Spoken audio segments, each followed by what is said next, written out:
Опаздываешь в аэропорт? Погнали. А ты знал, что первые самолеты управлялись как лодки? В начале 20 века авиацию создавали корабелы и планеристы. Оттуда пришли штурвалы, рычаги и тросы. Круглый руль казался естественным.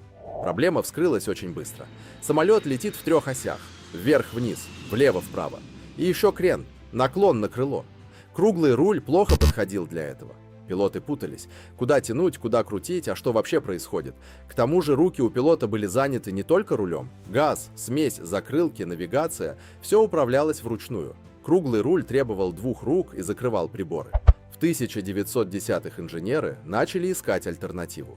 Решение оказалось неожиданно простым – убрать лишнее. Так появился штурвал в форме рогов, не круг, а полуруль. Он позволял тянуть и толкать для тангажа, поворачивать для крена, держать управление одной рукой, видеть приборы перед собой. В 1930-х форма закрепилась.